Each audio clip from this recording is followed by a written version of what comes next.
after how we saw the previous game from ONIC and how dominating it was, they're on the momentum side here. So once again, how does Blacklist International develop this game plan to take them to a game 3? Well, first of all, they started pretty okay with these heroes. I mean, I think only the carry is most likely the most vulnerable point here for Blacklist. That's not susceptible to the triple thunderclap combo, right? That's right.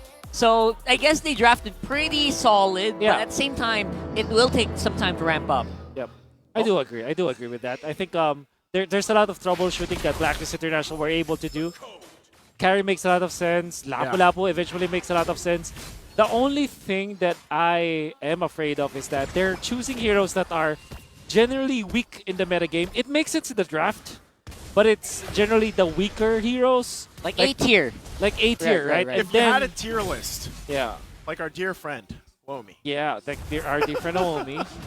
That maybe is the only problem. And Blacklist is a team that's known to do that anyways, as a franchise, so I think they're okay. Yeah, quite happy to go for that. And I just realized, you know what, Super Prince on the Faramis is no slouch. He started his career with this hero, Yeah. and he is the most aggressive Faramis I've ever seen. Yes, I save agree. for a few, maybe. Yeah. He will use that Shadow Stampede and Flicker back every time the cooldown is up. Yeah. I think there is one player that kind of matches how good Super Prince is with the Faramis. Yeah. And he's all the way from Indonesia, named Aboy. Oh, That guy's man. good. A boy as in a boy. Yep.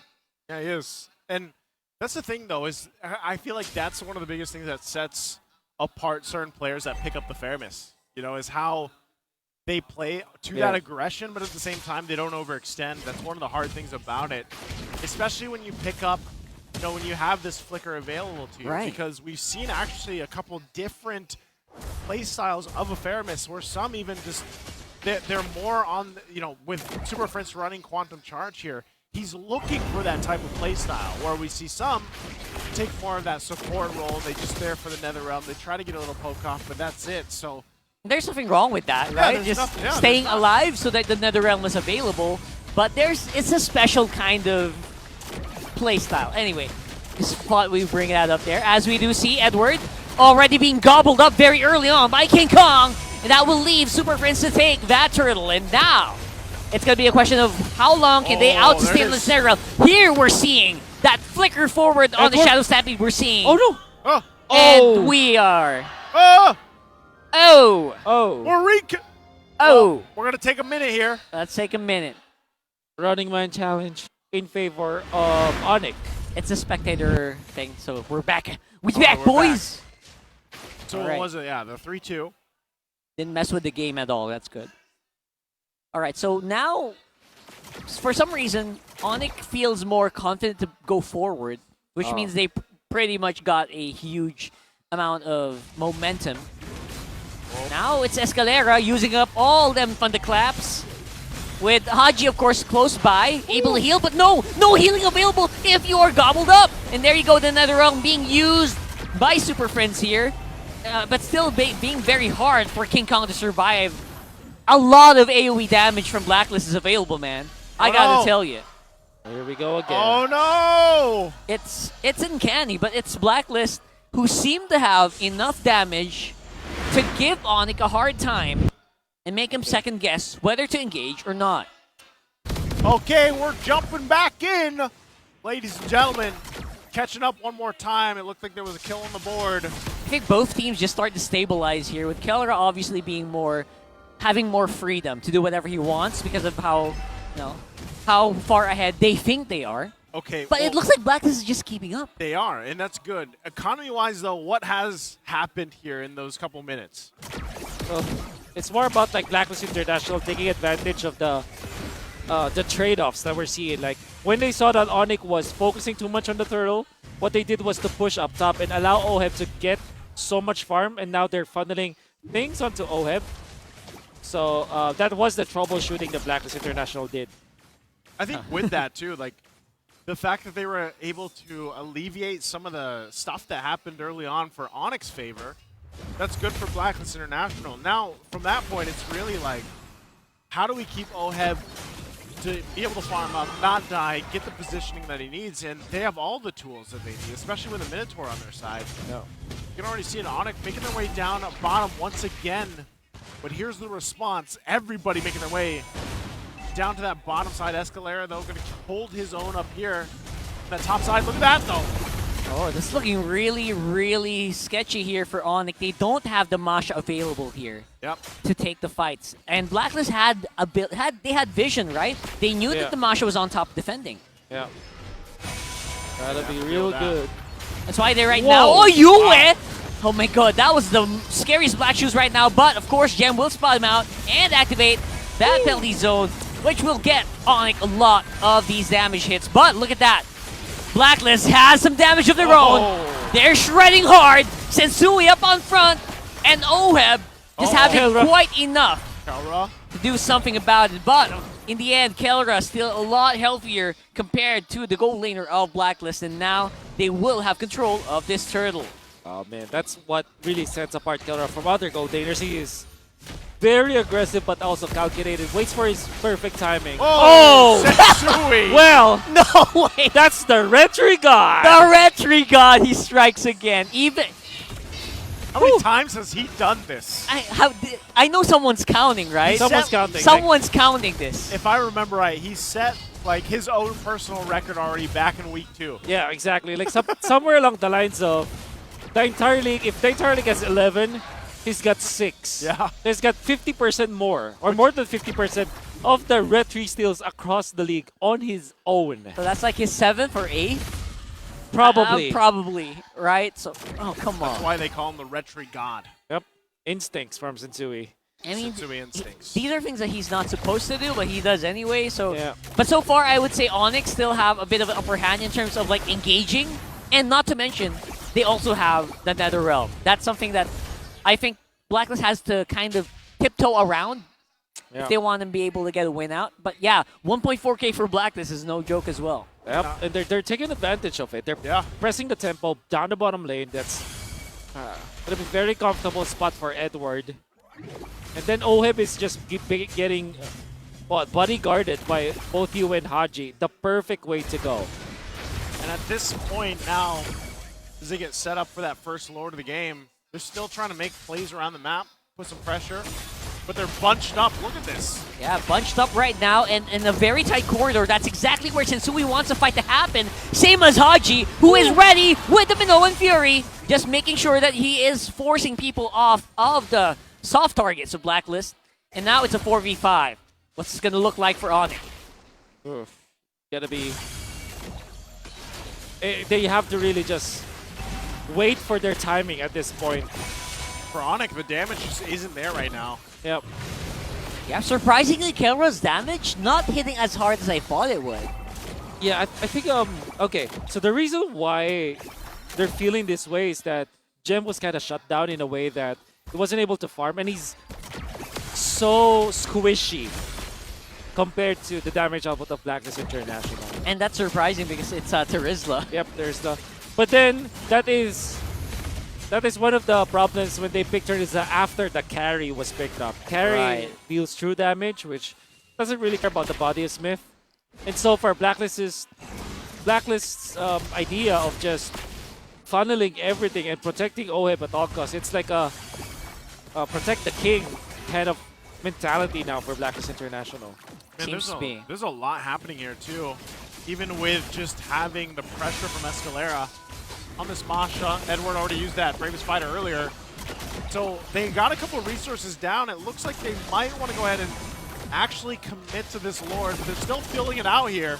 Gem, though, to get knocked up, takes quite a bit of damage even on this Terizla.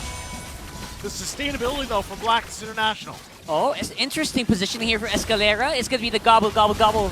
Daytona's one comes straight to Edward, but again, beautifully activated penalty zone, but the follow-up damage is a little bit lacking, but now it looks like it's starting to ramp up. Look at Escalera. Oh my goodness, he also disappeared there. Where did that damage come from? Whew.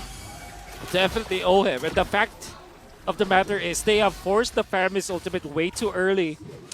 On Blacklist International, you gotta credit that to Edward. Sacrificing himself, actually did not die eventually, but the positioning was there, and he timed it when the Lord is about to go down. So classic Blacklist zone out coming out from Edward, and Edward also forced the early pop of the Netherrealm, which allowed OHEB to have a great time. Faramis should be the counter to carry, but whenever the Faramis ultimate is not up, carry is gonna have a great time. And it feels like they're waiting it out. They're not fighting into the Netherrealm. They're waiting for the Netherrealm to time out. That's right. Then that's when they go for the fights. Yeah. So with that, Blacklist International now nearly 6K ahead, at 6K ahead with this Lord as well to push in.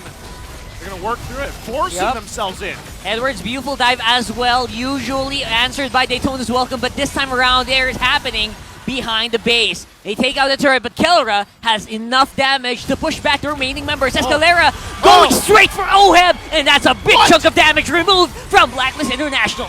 Chases on now for ONIC. Escalera going to be punished here, but of course it's not going to be long before Sensui will also fall to the damage of Kelra, able to walk out at least with the healing provided by the Minoan Fury, the Minotaur. At the bottom side, ONIC is chasing, but of course Gem is going to be there for the defense. It's ONIC trying to keep the pressure going against Blacklist International. Oh, what a statement there from ONIC, able to fight back, still might be able to get this turret. Can't complete it just yet, but that's the thing. ONIC is starting to get to a point. I mean, we saw how much damage the burst came out from Escalera against OHEB even. But they find a little bit of a victory there for ONIC. They try to continue to work around that. We'll take a look here at the replay brought to us by Infinix. Look at this aggressiveness from Escalera to start this out. And then the follow-up of Super Prince, obviously with the flicker as well as Kelra. And patience from Kelra. You have to really respect the guy. Did not flicker, right? So they were trying to chase down. He wants to make sure that in this upcoming Lord fight, he is gonna have that flicker. Yep. And right now, 4 items up for the Nathan. It's gonna pack up a punch. 3 items now for Escalera after the Halberd, as well as the Malefic Roar and Heptasis. You can see that he can one-shot OHEB. OHEB, at this point, doesn't have the Wind of Nature, so that is quite a surprise, actually. And a weird choice from Blacklist to not remind him of that. Oh boy! Yue almost getting taken out here. Gem! What a beautiful penalty zone. Nice catch as well for Super Friends. They take out the mage of Blacklist International. It's a 4v5, and Haji's gonna fall as well. 3v5 now, and Blacklist are on the run. Their base, though, too, they have to send someone to defend it. That bottom side, this might not be an easy Lord for them. Sensui's done it before. Can he do it again? They cancel. Oh, that's a lot of things happening right now as Blacklist do have Edward available, but ONIC, they know where Sensui is at. Sensui dived in, but the Lord is still pretty healthy, and now he's gonna have to face all that damage on his own. Oh, their base is half health though too. He needs help clearing the minions. They managed to do it. Oh my, ONIC though. You saw the maneuver of Sensui. He thought he could just dive in while everyone was chasing him. Yeah. Again, Escalera with back-to-back great plays. First, taking out Yue. And actually, because Blacklist International were too desperate to save Yue, what happened was Haji already overstepped his bounds, and because of King Kong just using the Tutorial's Welcome to isolate Haji, it wasn't worth it to commit the flicker. They lose 2 of their members, effectively losing the Lord fight afterwards. Yeah. And then Escalera finds the kill to Sensui. So Escalera, despite dying 5 times, making the great plays. Yeah. Definitely the Masha bomb that we expect. Not the one we expected, but definitely the one that we're getting right now. Whenever you go for someone, that guy's almost certainly gonna die. And that burst is insane. Especially if the job is just to, alright, get the black shoes out. If that's the case against UA, then he's much more susceptible to getting a kill. And that's what we see here. So for Blacklist, as they get ready to defend against this Lord push. Oh no, still no Wind of Nature from OHEB. Oh no. Oh, look at that. Super Oh, the questionable. beautiful damage. It's very hard for them to push back ONIC, but ONIC are very happy with the free lane push with Escalera on the bottom side of the map as well. Edward forced to use everything to push back this Masha. Yeah. They hold their base turrets for now. Blacklist International, but heavy swing in favor of ONIC. Still going to be looking for more if they can get it. Oh, Super Friends, you have to be careful there. Still very much so. I love the grit. Again, we talked about in the beginning of the match how beautiful the mastery of this hero, this guy is. Man, he is showing it day in and day out here. Oh, right now, finally, OHEB picks up the Wind of Nature. They're starting to get their roam boots as well. The last item, I think, should be like an Oracle or Athena Shield, maybe? For OHEB, you mean? For OHEB, yeah, sorry. Yeah. So, yeah, it I would looks say like... Immortality or Athena Shield. Yeah, there you go. So, it's going to be all, again, all up to this last Lord, probably. 37 seconds up next. And that minor advantage that Blacklist International has with holding on to their base turrets for now. It makes me wonder if ONIC actually decides to send, this is kind of the risky part, do they send Escalera to just put the pressure on a side lane, push to get one of those base turrets down? Yeah. But he's such an integral part to winning a team fight. Yeah. Because he's got to be able to be there to get that Masha bomb off, you know, go for UA to get the Black Shoes out, the Purifies or anything, or even OHEB. So this is where it gets difficult for ONIC to decide how they want to approach these fights. It's actually really difficult for Blacklist because we have to bring up that Super Prince hasn't died. Sorry, I hate to harp on this guy, but he has the stacks, the passive stacks. He's going to come back to life almost instantly if he does go down. So it's like he has 2 lives. Right now, they hold things together. Side lane still being managed. Edward in position as well. Both junglers starting up this dance. It's half health. It's not going to be committed just yet. You can't assume that they're just going to go for it. It's really going to be up to the go signal. It's a fourth of the health now, though. Oh boy, who's going to start it? Nice assist there from the Lord with a knock-up. Gem's actually quite low. It'll be very risky for him to go dive in with the penalty zone, but Escalera finishes the mission. He forces the Black Shoes on the UN. Edward's going to go down, though, with the amount of burst coming in from ONIC right now. It is insane. Oh, they're going to chase him down. It looks like OHEB's got to get back with the rest of the team. Wow. For the taking. Kelra, a gold standard.